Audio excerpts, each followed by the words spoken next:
आपण डाळ वडे करणार आहोत ना, तर त्याच्यासाठी काय करायचं, मुगाची डाळ 1 वाटी आणि 2 वाट्या चण्याची डाळ.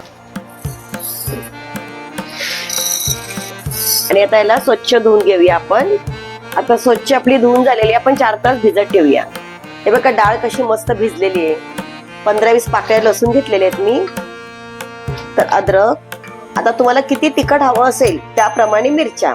तर मी या एक 10-12 मिरच्या घेतल्यात. त्याच्यामध्येच आपण जिरे घालणार आहोत.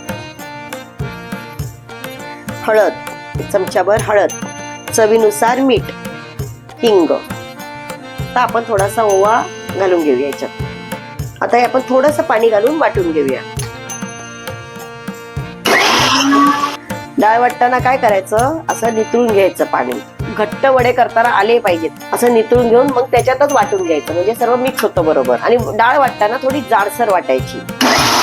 तर डाळ काढून घ्या, थोडी जाडसरच ठेवायची. तर हे अद्रक ना असं खिसून टाकायचं त्याच्यामध्ये. आणि हे बघा मी खिसून घेतलेलं आहे, ते आपण घालून घेऊया याच्यामध्ये.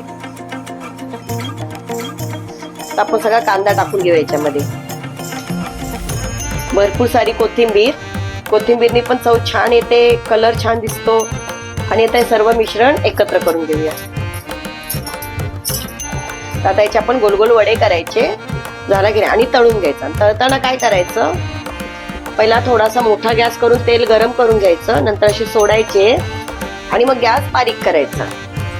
हा बघा वडा किती छान तळून झालाय, है की नाही. आता आपण असे सगळे वडे तळून घेऊया.